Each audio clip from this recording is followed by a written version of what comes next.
everybody to another episode of The Selfish Lovers. We live stream through the Anran Center UK every Thursday with different topics using the philosophy of objectivism to understand romantic relationships. And today we have a really interesting topic, and we have two amazing guests to talk about masculinity and femininity in Ayn Rand's characters in her novels. So joining us today is Andrew Bernstein.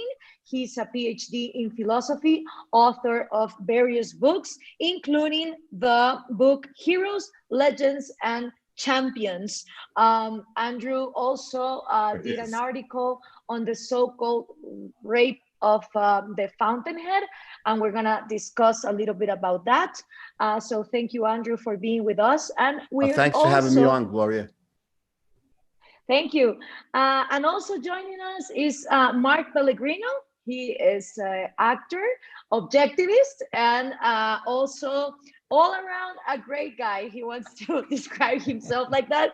You can see some of his work in Supernatural, and he's also co-host of the Daily Objective. So Mark, thank you very much for joining us in this very interesting episode. Yeah, thanks for having me. Well, masculinity and femininity. First, before we start talking about how do we understand these two in Ayn Rand's novels, let's talk a little bit about what is masculinity and what is femininity objectively. If such concepts actually exist, or are they social constructs that cultures can then destroy to create new ones? So what do you guys think about this? Andrew? Well, first of all, I got to get the look going here, Gloria. I want to get that rugged masculinity of, Howard Roark in the Granite Quarry, and everything. But these are, I think, as I understand it, these are largely psychological concepts. So they're outside my field of expertise, which is, my PhD's in philosophy. But I certainly think that there are real psychological differences between men and women, based in their biological. There are definite biological differences between the two genders. Thank God, right? This is a good thing. And I think, masculinity involves a recognition of of one's strength, that the physicality of being a man, and the capacity that gives a man to do, work in the real world, the physical work, and that this is a virtue, this is a strength, and something to be developed and to be proud of. In romantic in relations with women generally, and especially in a romantic relationship, I think to be protective, towards the woman you love. I mean, I'm with even today with my daughter, who's going to be 18, in a few weeks. When we're walking in the street, I always take the side closest to the traffic, and and have Penny away from the traffic. So you're just protective. You're bigger and stronger, and have a protective role, I think, towards honest women, especially towards, your girlfriend, wife, or daughter, women that you love. And then romantically, of course, in the sexual act, is to take a dominant role, in the lovemaking. I think is a big part of masculinity. And even today, Gloria, and Mark and everybody, in an era where this feminism is popular, even today, I notice most women, at least, correct me if I'm wrong, this is my experience, most women romantic, they want the man to make the move, to take the first step, to woo her. She doesn't want to ask me out. She wants me. If she likes me, she might give me subtle hints, but she wants me to ask her out. She doesn't want to come and put her arms around me and kiss me if she wants to be kissed. She wants me to put my arms around her and kiss her. I think most women want that. They want the man to be a man. And femininity, I think is it's a recognition of one's feminine qualities. That, and I want to be clear here. The most important thing about any human being, male or female, is character. The strength of character is the most important thing. And then intellect, as Ayn Rand points out, mind is the means by which we survive in this world. So women, should develop their mind just as much as men, and have careers in any field imaginable, develop their minds and be assertive and be, career oriented and have a enormously productive career, but also aware of her femininity, that she's generally physically smaller, weaker than a man, capable of doing things that no man can do. For instance, if she wants to have a child, it takes a female to do that. A male can't do it. Aware of her strength in that area. That's something that nobody but a woman can do. And to be a loving mother if she wants to bring children into the world, loving wife or girlfriend, aware that she wants that she welcomes the man in her life to be strong and to be dominant in the sexual act, to be protective, to treat her like a gentleman, to treat her like a lady. I think that's an important part of masculinity, is have a gentlemanly quality towards any lady, in your life. And a woman should be treated like a lady, even if she doesn't act like one sometimes. And I think a part of femininity, I agree with Ayn Rand. I think a part of femininity is that worship of masculine strength, not just the physical strength, but the moral strength to go with it. And then in the sexual act, to want to surrender to the man who's the dominant player in that. So I think to me, as I understand it, outside my field, but as I understand that, that's the psychological essence of masculinity and femininity. And I think it's reality based. It's based in the biological differences between males and females. So let's talk a little bit about that biological differences versus cultural constructs. Mark, in your understanding of masculinity and femininity, you being an actor, and there's this claim that Hollywood introduces the idea of this romantic love and the chick flicks and the happy, they lived happily ever after. And it is all a construct where the roles are assigned of what it means to be a man and what it means to be a woman. So being an objectivist and also being involved in the Hollywood atmosphere, where there is a push into creating some romantic mentality of how relationships between men and women should be, but that it also is evolving, because it's not the same to watch an all-time Hollywood movie from the 1950s and how the men and the women are portrayed there. Let's say, for example, The Fountainhead or Casablanca or Gone with the Wind.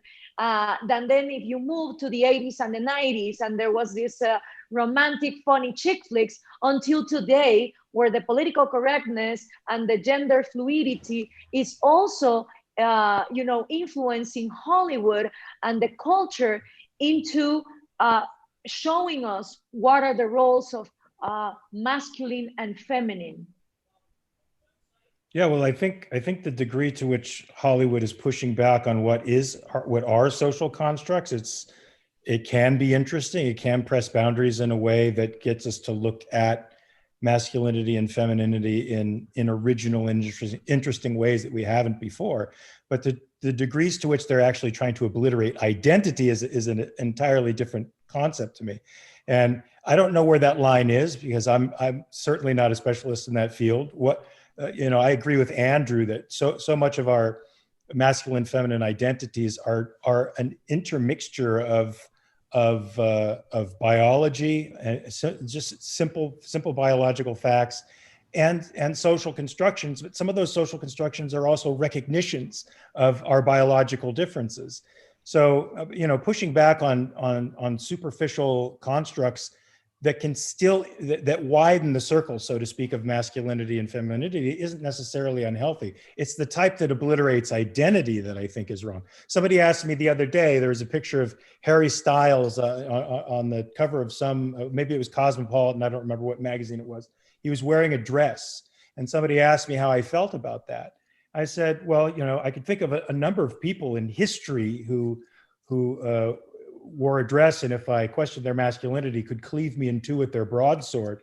William Wallace being one of them.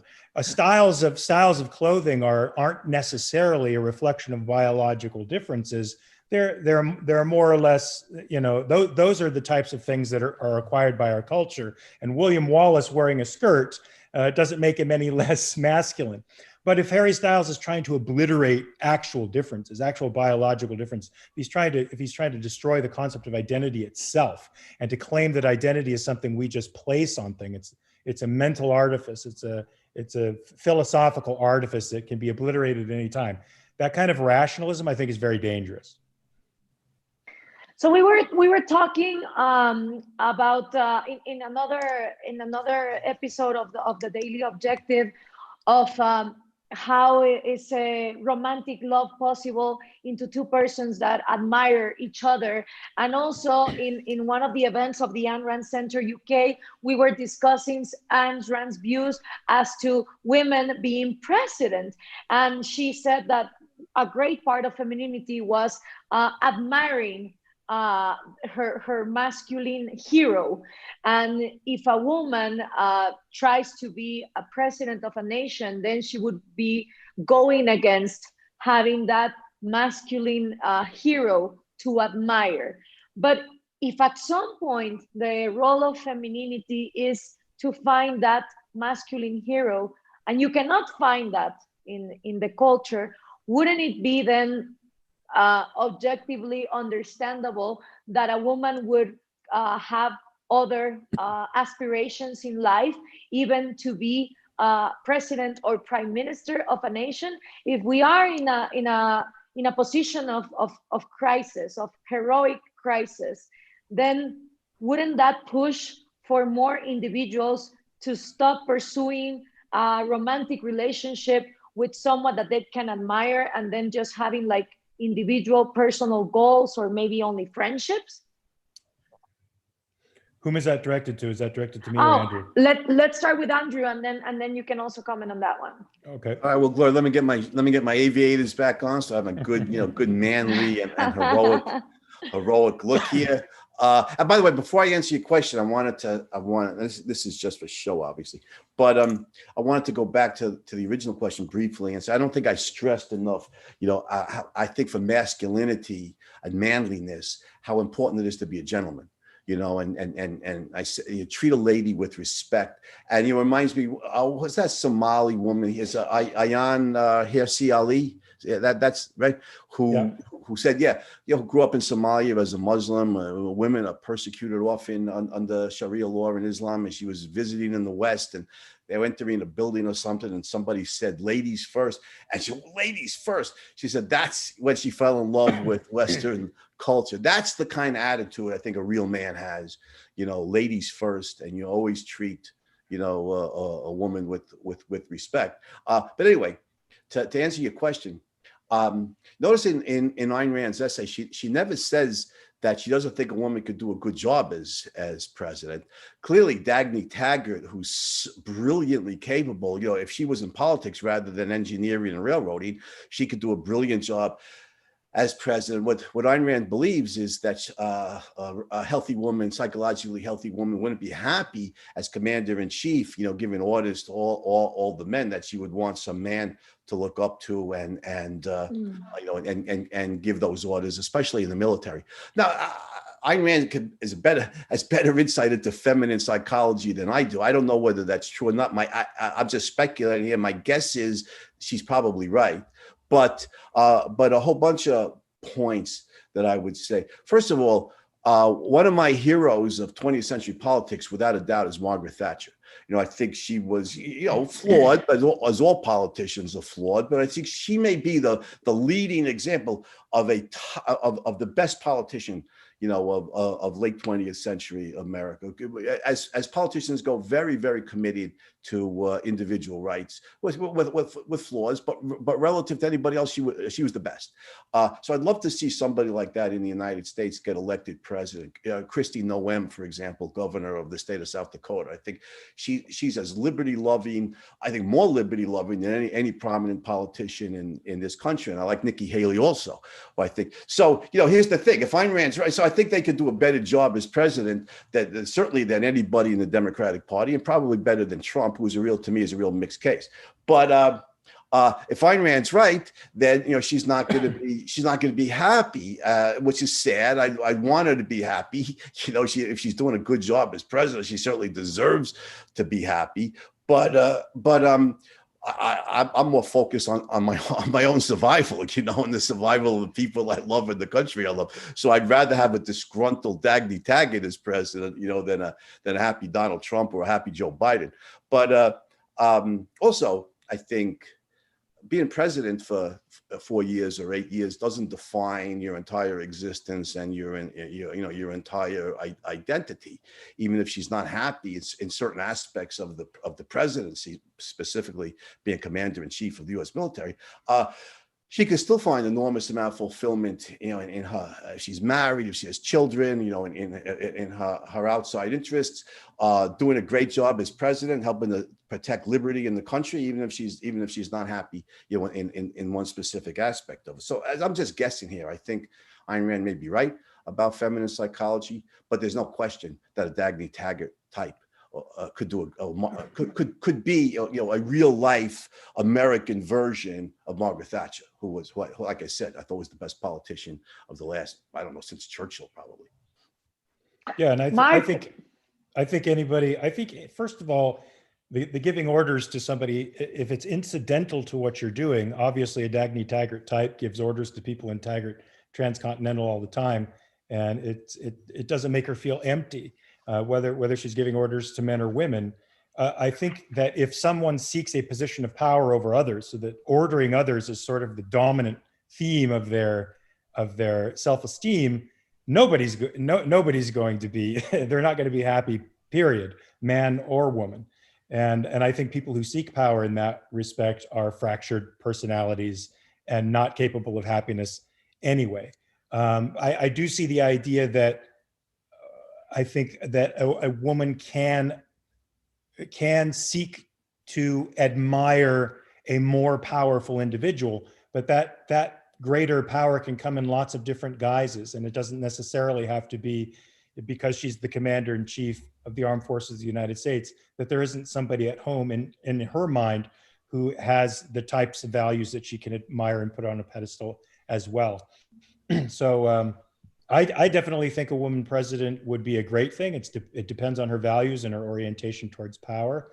I don't necessarily think it would leave her empty, because a man could answer, like any other human being, those types of value needs in multiple other ways. And she doesn't have to look to a giant of industry, an inventor, or another politician to find somebody on equal moral status to herself, or even on a higher moral status to herself. So that's my point of view.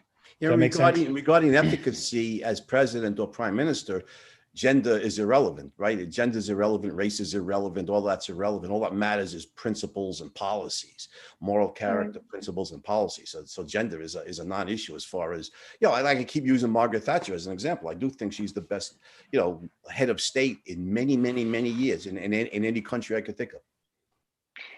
So let's talk about that moral character portrayed in Ayn Rand's heroes in her novels. When we see her feminine heroes, they are women who do not conform. They are running companies. They don't marry because it's what their grandmothers used to do. They fight against the corrupted systems. They go against what society dogmatically is pushing from them.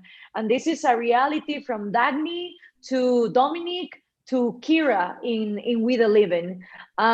What is it about these feminine characters that is so hard for feminists, current feminists, to understand, that it was almost beyond her time for Ayn Rand to write about this kind of women in the 50s and the 60s. And today, the feminist movement is completely incapable of recognizing the value of making these fictional heroines as models for what a woman could do as early as mid 20th century. What do you think, Mark?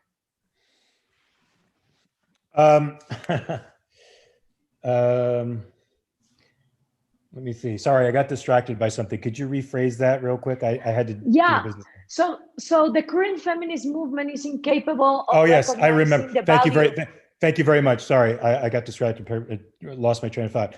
I think because the current feminist movement is collectivist. I think they are seeking to advance political power as opposed to what the universalization of liberal concepts would mean. I sort of see an identical process going on in the world of race, where Frederick Douglass and Booker T. Washington focused on the idea of individual responsibility and making the best possible life for yourself, and they presumed that political power would come later. And W.E.B. Du Bois looked at political power and gaining that political sphere as the ideal, and the current civil rights movement sort of went along with Du Bois' point of view, and we see the results of it, which are sort of a collectivist mishmash, placing non-essential identities first, and a sort of racial warfare going on, and lots of social pathologies. And I feel like the feminists have gone the same route, seeking political power over this universalization of the idea of individuality, autonomy, right. To me, that's the focus. The focus for women should have been just entering into the fold of liberalism, entering into the fold of political liberalism, and leaving the politics to sort themselves out. And so I think that focus on political power has created a collectivist movement as opposed to one that looks at women as individuals. Does that make sense?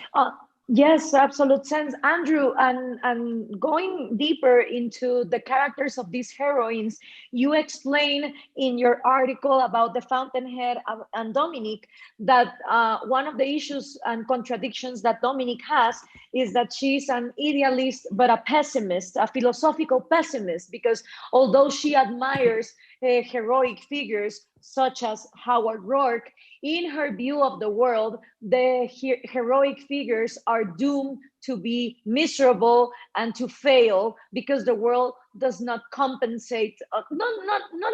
Let's not talk about compensation. The world just doesn't let them be. And I see here a difference with Dagny Taggart, because Dagny seems to me a highly idealist in the world, so idealist that she doesn't want to quit the world as corrupted as it becomes, and she's still trying to make her company thrive in a world that is almost impossible to. So could we talk about why these two women, Dominique and Dagny, are both heroic feminine figures, although their visions of the world are quite different? Yes, definitely. But I just wanted to go back quickly to your previous question, Gloria, because I agree with Mark, and that Ayn Rand's an individualist and presents her characters as individualists, and the feminist movement is very collectivist. And Mark, your example of Frederick Douglass, he had a great speech. That's a great essay, right? The self-made man. He really celebrated the self-made man. Whereas today, for the feminists and for Black Lives Matter, about Black lives and that leftist mentality, they embrace a victim mentality.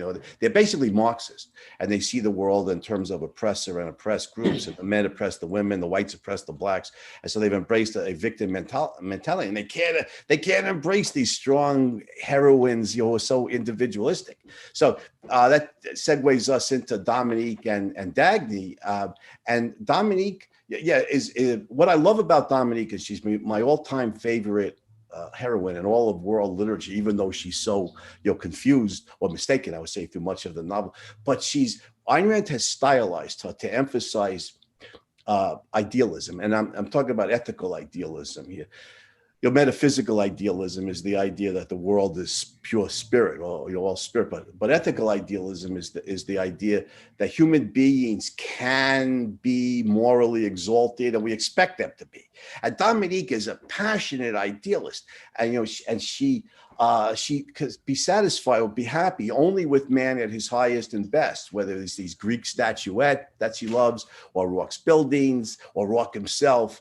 But at the same time, like you said, Gloria, she's profoundly pessimistic in that she thinks human society is so corrupt that the great heroes have no chance to succeed. And she's arrived at that inductively. She has evidence. Her father became a big-time architect, even though she could see he's a phony. And Henry Cameron, who was a great architect, was, rejected.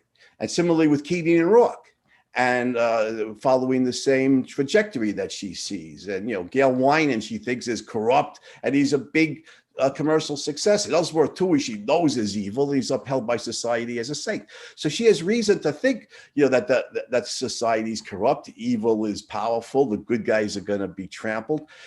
But she's independent. She watches, she sees the truth, and she sees Rourke moving ahead. He can't be stopped. And she comes off center on that. She comes to a much more optimistic view, which is why she marries Rourke at the end. And if we extrapolate from that, she may even, talented writer that she is, she may even go on to have a career, as a writer, because now she realizes the world is open to the good guys, the good men and women. With Dagny never had that problem. You're absolutely right, Gloria. She's as idealistic as Dominique, but she's an optimist in her view of human society. In fact, too much so. She's actually mistaken on her optimism, because she thinks, the looters aren't really evil. They don't really want destruction. They want to live. Consequently, they're open to reason. I'll be able to show them, and consequently, I'll be able to build my railroad. And it's only at the, near the very end that she realizes that sometimes negative truths are true. These guys are evil. They don't want to live. They want to kill.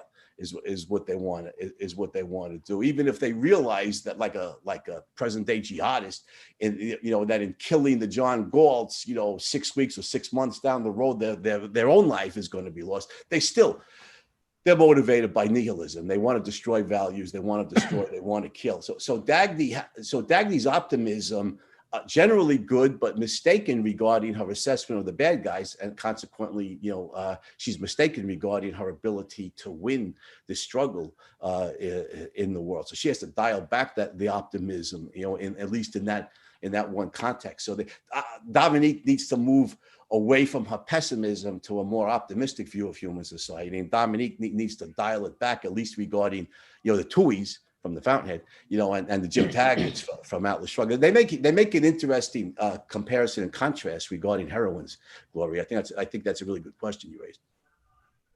Yeah, and I'm thinking of a teenager growing up in these times with all the access in technology, all of the sexual battles being fought as for LGTB community to be free and emancipated, for women to have roles that were denied in the past, for sexuality to be an individual decision, and for you to be free to love whoever you want to love. And if a teenager sees objectivism from a distance, it might be confusing. How is it that objectivism comes from this philosopher who gave an interview to Playboy magazine, who was in favor of abortion being decriminalized, who is claiming for individuals to be whoever they aspire to be, but at the same time against movements that in the eyes of this teenager can be very good movements, such as Black Lives Matter or feminist movements. Like, what would you recommend for people who are interested in fighting the good fights for more freedom for individuals sexually and socially, but at the same time understanding what are the things that are morally correct to be fighting for, and what are the things that are immorally or incorrect to fight for, when it all seems like in a big package.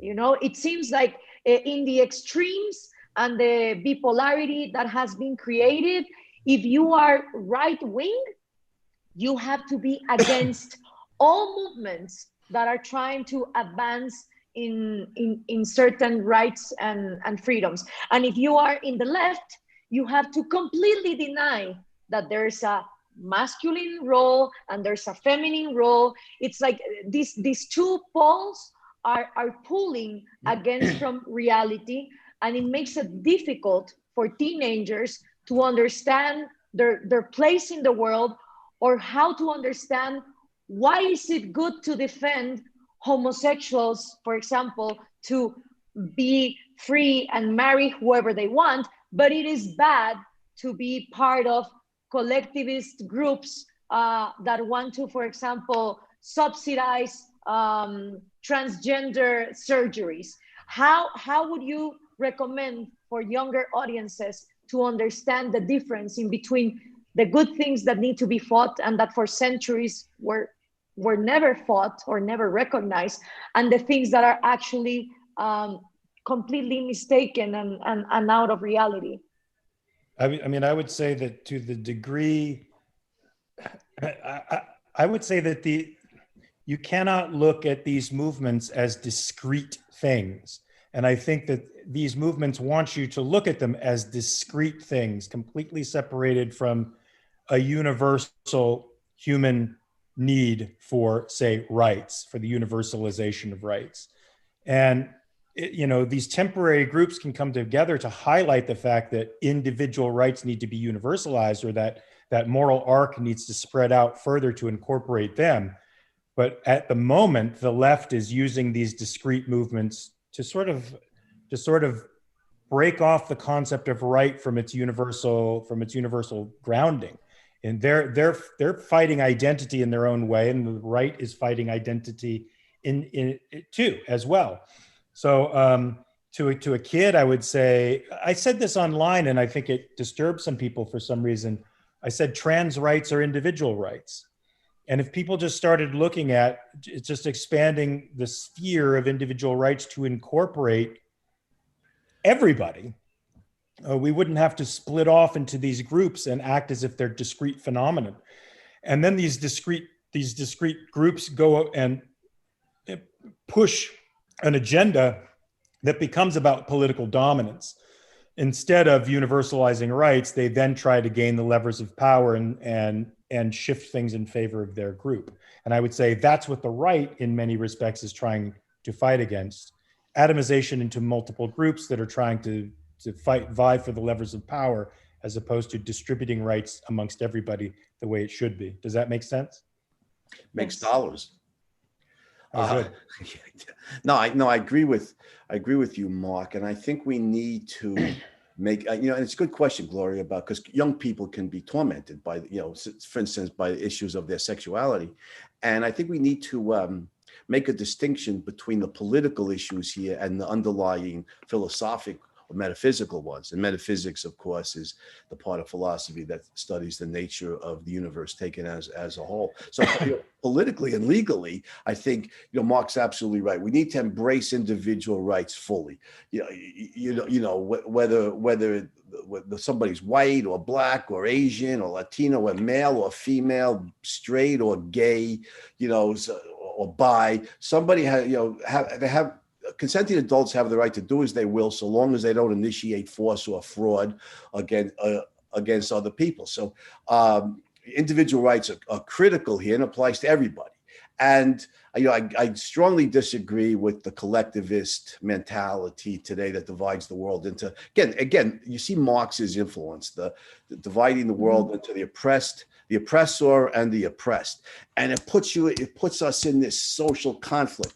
White people are bad because they're inveterate racists and they oppress the blacks, and men, oppress women and straights oppress gays, and we're in this social conflict. And the truth is, all of that's false. Historically, there's been a lot of truth to that, but it's not built in. It's not baked into reality. It's not the nature of human society that society is divided into the oppressor and the oppressed. That's a Marxist construct. And individual rights is the way for all human beings, is the way to remediate those problems of the past. But the deeper underlying issue, I would say to somebody, look, if you what's the mentality today that, I could be any gender I want to be. Now, there are people who honestly, sincerely, feel that I'm female trapped in a male body, or I'm male trapped in a female body. Now, that's got to be a painful way to live. If your emotional life is at war with your biology, it's got to be a painful way to live. So, so I would be very empathic. I would empathize with somebody like that, especially if they're young, but but at any age, I would tell them, look, you have every right to, let's say this person's male and feels that he's female. You have every right to act like a female, dress like a female, convince other people you're a female. They have every right to treat you as a female. That's well within your rights in a free society. I would just point out, my feelings don't dictate to reality. I could feel female, but I'm not. Biologically, I'm male, and you don't want to, you don't want to be at war with reality.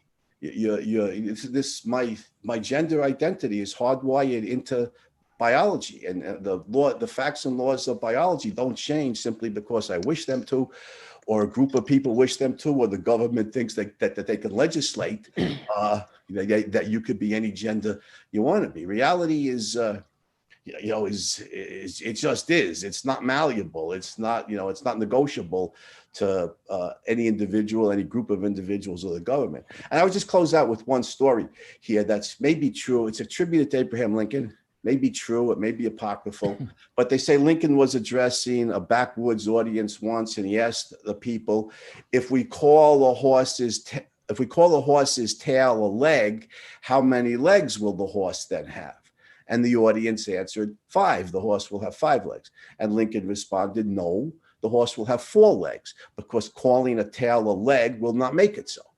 And there's a good common sense grasp of reality. Calling a male a female will not make it so, no matter if everybody in the world believes it. So there's the two parts. I would empathize with somebody who feels that way. It's got to be painful, but I was telling them, reality's got to be acknowledged. If you fight against the laws of biology here, it's lose. And I would say, unfortunately, I don't know what you do, Gloria, when you tell a kid, how do you deal with a kid who is only being exposed to the discourses on one side, which is at war with reality in its own way, and on the other side, which is at war with reality in its own way. The right doesn't reference reality for their perspective. It's largely tradition and dogma and religious revelation. That's what they look to for fundamental truths. And the left is fundamentally schizoid and skeptic and literally disintegrating, I think, their own consciousness by throwing out principle in its own way. So, you'd have to teach a kid how that, reality is our standard. Reality isn't the standard for either side here, but how do you do that in a way that's palatable and understandable to a teenager? I don't know. I do believe that we have to use art as the vehicle. It's not that I have like the answer for this, because it's a huge challenge, Mark, and you must know this because you've been, in the Hollywood atmosphere. Recently, I watched that documentary, The Social Dilemma. Yeah. And I also watched the new HBO series. It's called Euphoria. And it's about like the new generation that they were born with 9/11. And it's a complete different generation than the one previous to them. It's like the way to relate with them is absolutely different. In this TV series, the main character is this girl, and she was diagnosed with bipolarity by the age of 4. So she becomes a drug addict because she is being used to taking pills since she was a child. Then her father has cancer, and she has to stay after school, taking care of him. And then she starts taking the medicines that his father had for chemotherapy. Her best friend is a transgender girl who was abandoned by her mother, and they moved to this new town with her father. And then you start watching, every character in the high school. It's not like in the 1990s when you had the quarterback and the cheerleader being the most popular. High school is not that anymore. It's about these very conflicted individuals who have been medicated by the system, that system being their own parents or the school and society, thrown into this world saying that everything is relative, nothing is for real. And in all of this confusion, you have to define your identity, your gender, your sexuality. So while I was watching this TV show that has really good points, because even if you avoid reality in some aspects, you still have to stick with some principles of reality as to make a message come across, especially in a narrative such as a TV show. But I was thinking, what about bringing to the 21st century some of Ayn Rand's fiction and mixing it with some elements of what the young people are attracted to, be the manga culture, the TV shows, the way that they use social media. Just so you know, I think this is already happening with a project I'm involved with, but I won't say any more than that. Why? Why are you not saying anymore? Tell us. That's great. Look, there's these two amazing women in Northern California who have reimagined Atlas Shrugged, and I've read the pilot script, and it's probably one of the top 5 scripts I've ever read in my life, and I've read some amazing pilots.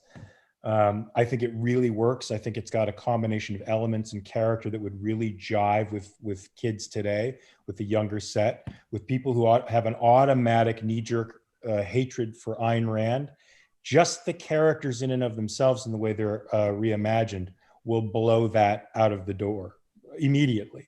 And it's a very well-told story, and the characters give me the goosebumps when I read them, and yet still was entirely appropriate to the cultural changes that we're seeing going on today, without losing any of its romantic, powerful essence that we love so much as objectivists. So, we're in the midst of trying to get that damn thing out there in the world and trying to find somebody with the courage to back it. So, wow, that's great news, Mark.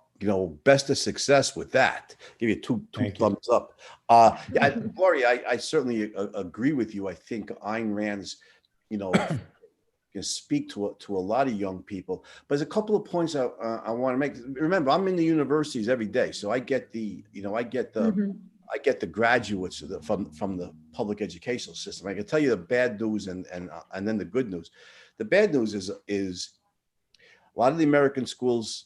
Some schools are better than others, but a lot of the American schools don't use phonics to teach reading, and the kids come out of high school and a lot of them struggle just with the mechanics of reading, never mind your reading comprehension. So I used the Fountainhead as the main text in all my ethics courses for 30 years, and now I stopped because the kids can't read the Fountainhead anymore. And I don't give essay tests anymore because the kids can't write college level essays. And they don't know the first thing about American history. I literally had 10 out of 20 kids in a college level class who never heard of James Madison.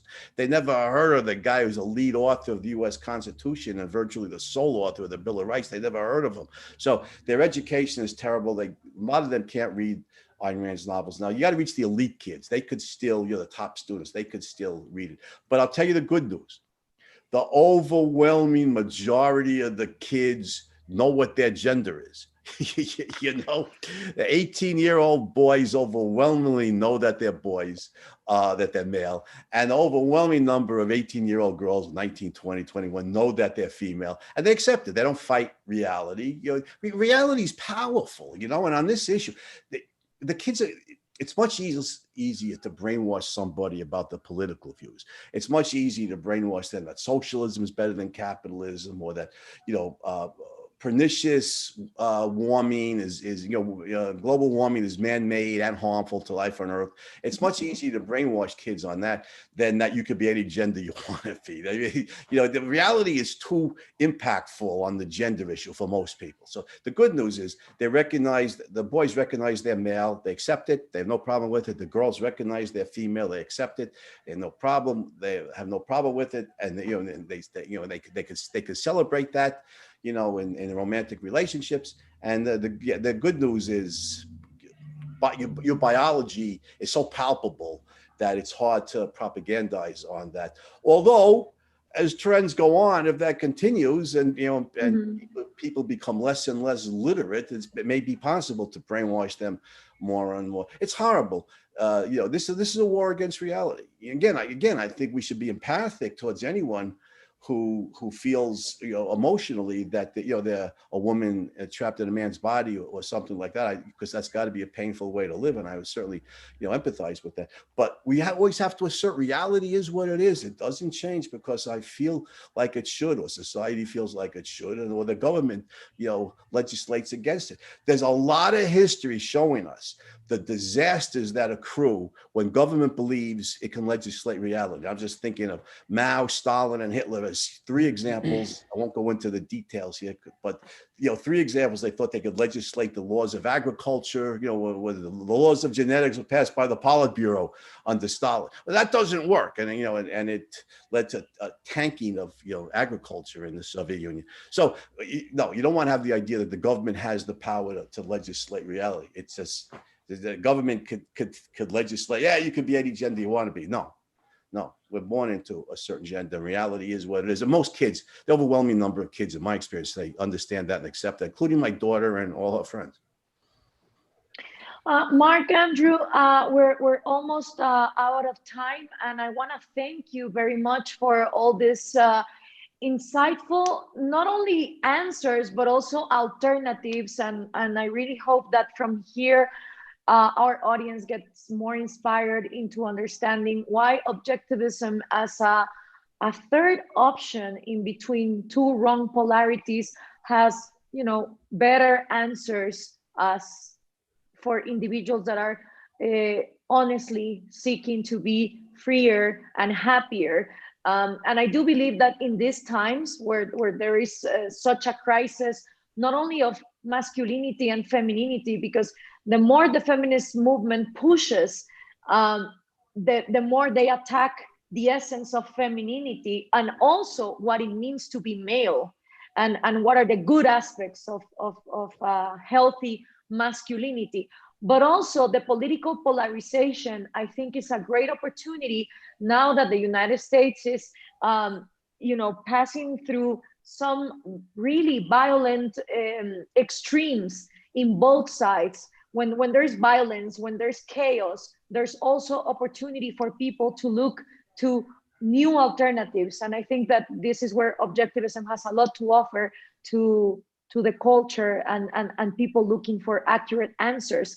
And I wanted to ask you, what would be the things or the aspects, the characteristics that we need to bring to the 21st century about masculinity understood in the Western society, but without certain aspects that had constrict that masculinity? For example, Christianity, or even the machismo culture of like a strong man is a violent man. What would be those aspects that we need to take into the 21st century about masculinity and issues that need to be still discussed? Can I jump in here? I was giving a talk a few years ago, and it was, it was in New York City, and I was talking about some of the examples that came up with, the men who, who mistreat women and even brutally, mistreat women. And somebody in the Q&A said, they have too much testosterone. She was saying they have too much testosterone. She said that a few times. I said, wait a minute. After she finished, wait a time out. There's no such thing as too much testosterone. We're all here because of testosterone. If dad didn't have enough testosterone to impregnate mom, none of us would be here. So testosterone is a good thing. There's not that there's too much testosterone in the world. It's that there's too few moral principles. Moral principles are the great difference maker. So my libido might be as strong as Bill Clinton's, let's say, and I desire, sexual relations with every attractive woman I find, but I'm married. And I'm in love with, Nancy, but let's say is my wife's name. And the moral principles are the great difference maker. I'm not gonna, cheat on my wife. That's not the kind of relationship I want to have with her. That's not the kind of man I want to be. I'm not gonna lie to women. I'm not gonna use women. Certainly not gonna be brutally violent towards women like the machismo, culture. Often they beat their wives or girlfriends and stuff. That's as Leonard Peikoff would say, out. So I think the emphasis on moral principles, and the objectivist ethics is just brilliant. Individual rights, human life as the standard of moral value. Individual rights are necessary because they're necessary to promote human life in any number of ways. I think it's a good thing regarding masculinity to be as strong as you possibly can in every way, including, physically, if you lift weights and, and you're physically really powerful, but above all, morally, intellectually is more important than physical, moral characteristics above all. And we always use, if we're tremendously powerful men, we recognize the distinction between the power to do good and the power to do evil, the power to create and the power to destroy. And we always use our power, our strength, whether it's physical, intellectual, or moral. We always use our power to do good, to build, to create, to construct, not to destroy. If we're going to destroy, it's only in self-defense against people who are brutally violent and dangerous. That's being a man. I think, I like the term gentleman, because it captures both qualities. The gentleness, is a kindness and a respect for human life. Male, female, doesn't matter. You respect human life, and the manly part is the strong part. And when you combine, the kindness and the concern for moral principles and the regard for human life with your strength, well, then you're a good guy, and you might even be a hero. Thank you, Mark. Yeah, I would say that we're in a narrative right now, and we've been in a narrative for a long time, and it permeates every story that we see. It permeates the political world. We see things in terms of conflict and zero-sum games of dominance and oppression, this binary world where strength naturally takes advantage of weakness. And so masculine, feminine dynamics are being seen in this light, and it's an inappropriate light to see complementary psychological dynamics painted as essentially conflicting dynamics. I think that's a Hegelian Marxist way of looking at the world that has been foisted on us by the powers that be, because they all sort of agree with it. So what we have to do is get away from that and understand that strength doesn't mean oppression, and strength doesn't mean dominance over others, meaning in a sort of power dynamic.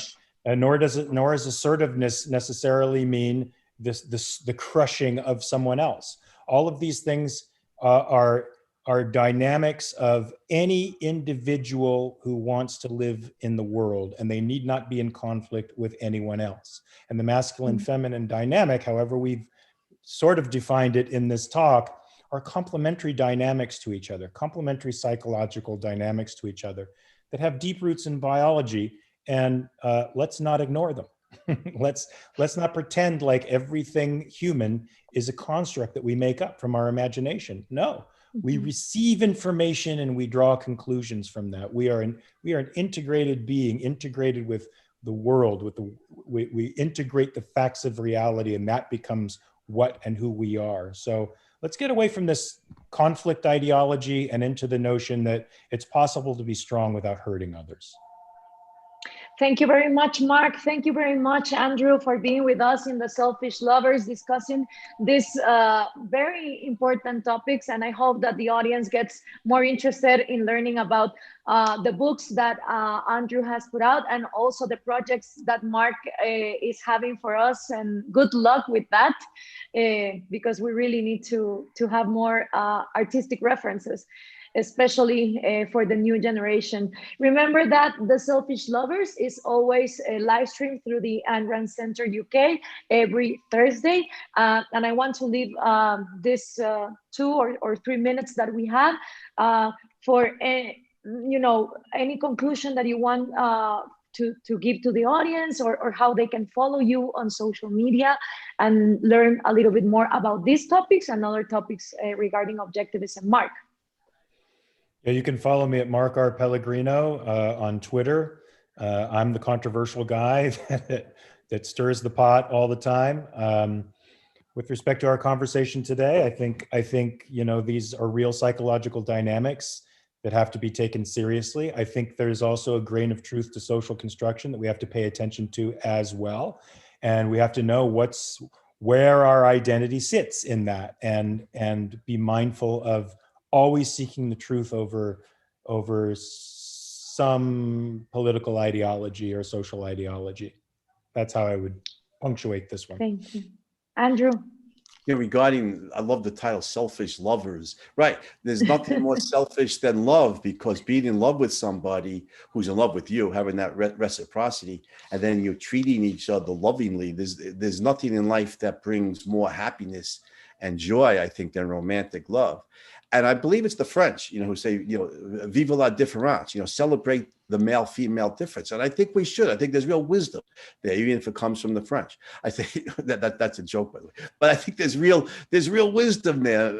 Boys and girls are different. I remember telling my daughter that when she was a little girl, boys and girls are different. And when you get older, you're going to find out that that's a good thing. And now, now she has a boyfriend. She knows, she knows what I mean. So we should celebrate the difference. And, and like I said, as a man, to me, it's really important being a gentleman, treating a woman like a lady, treating her with respect. Even if she's not acting like a lady, you can still try and reason with her, and and not get all crazy. So that's important. And regarding social media, Gloria, my website is andrewbernstein.net. It's just andrewbernstein.net. You can definitely friend me on Facebook, because I'm losing friends for 2 reasons. One, people are leaving Facebook because in protest against the censorship, and 2, I'm standing up mostly against in support of individual rights, mostly against the left. And the objectivists who think that the conservatives are more dangerous, I think have defriended me. So I have, I'm under 5,000 friends. But here again is the hero book that you mentioned, Gloria, Heroes, Legends, Champions, Why Heroism Matters, which you can get from Amazon. And again, my website is andrewbernstein.net. So thanks for having me on, Gloria. It was great. And it's good to see you again, Mark. Good to see you. Good. Thanks, Gloria. Thank you very much, Mark. Thank you very much, Andrew. And this is all for this episode of The Selfish Lovers. See you on next Thursday. Until next time. Bye. Au revoir. Bonsoir.